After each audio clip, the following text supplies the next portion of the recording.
শেখ হাসিনাকে ফেরত না দিলে যেসব ক্ষতির মুখে পড়বে ভারত।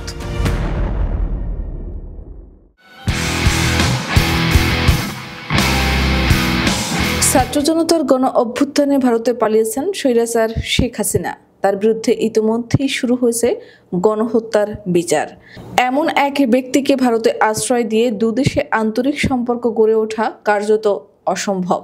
এমন পরিস্থিতিতে দুদেশের পররাষ্ট্রনীতি এক ধরনের জটিল সমীকরণের দিকে এগোচ্ছে।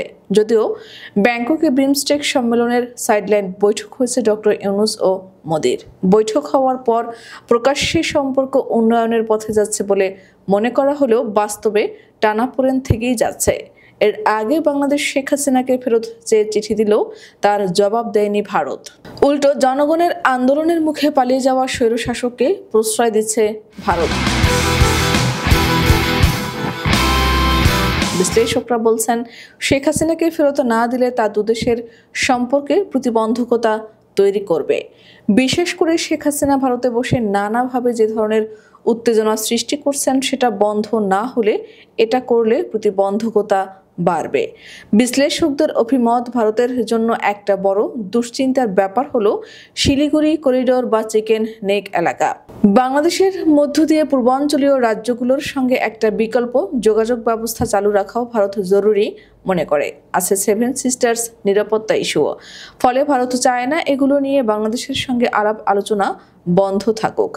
বাংলাদেশের সাবেক প্রধানমন্ত্রী শেখ হাসিনা জনগণের আক্রোশে পালিয়ে যান ভারতে। ফলে এখন তার ভারতে অবস্থান যদি ভারত ও বাংলাদেশের মধ্যে সংকটের রূপ নেয়, সেটা কারো জন্য খুব সুখকর হবে না।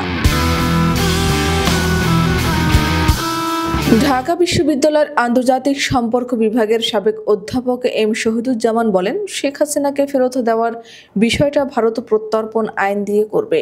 এখন এটা তো দীর্ঘ প্রক্রিয়া, ফলে আমি ফেরত দেওয়ার সম্ভাবনা দেখি না। কারণ শেখ হাসিনাকে ভারত ব্যবহার করবে যদি আগামী নির্বাচনে আওয়ামী লীগ প্রতিদ্বন্দ্বিতা করার সুযোগ পায়। এটা অনিশ্চিত হতে পারে, তবে এটা একটা বিষয়। তিনি আরো বলেন, তবে সম্পর্ক আর আগের মতো হবে না, কারণ বাংলাদেশ তো আর হাসিনার সই করা চুক্তি মেনে চলবে না।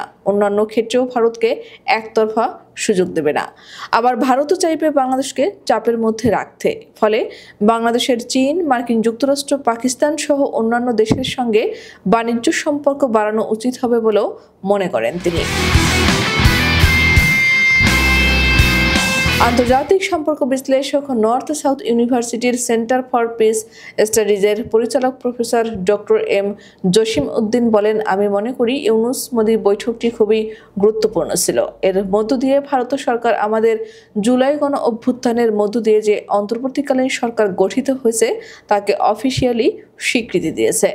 মোদি সরকার বিভিন্নভাবে ইউনূস সরকারকে কটাক্ষ এবং মিথ্যা প্রোপাগান্ডা করলেও বাস্তবতা হচ্ছে যে প্রধানমন্ত্রী মোদিকে প্রফেসর ইউনূসের সঙ্গে বৈঠকে বসতে হয়েছে। ভারতের সঙ্গে আমাদের প্রত্যেকটা গুরুত্বপূর্ণ দ্বিপাক্ষিক বিষয় প্রফেসর ইউনূস উল্লেখ করেছেন। সীমান্ত হত্যা, পতিত ফ্যাসিস্ট সরকার প্রধান শেখ হাসিনাকে ফিরিয়ে দেওয়া থেকে শুরু করে তিস্তা চুক্তি, গঙ্গার পানির চুক্তি নতুন করে নবায়ন করা সব বিষয় তিনি তুলে ধরেছেন। আমি মনে করি এগুলো খুবই গুরুত্বপূর্ণ। নতুন বাংলাদেশ একটি স্বাধীন পররাষ্ট্রনীতি অনুসরণ করছে, যেখানে জাতীয় স্বার্থ সবচেয়ে উপরে। তাই নতজানুভাবে কিছু বিষয় আনবো, কিছু বিষয় আনবো না, সেটা প্রফেসর ইউনূস করেননি। সব বিষয় গুরুত্ব সহকারে উল্লেখ করেছেন। এটি প্রফেসর ইউনূসের কূটনৈতিক বিজয় বলে আমি মনে করি।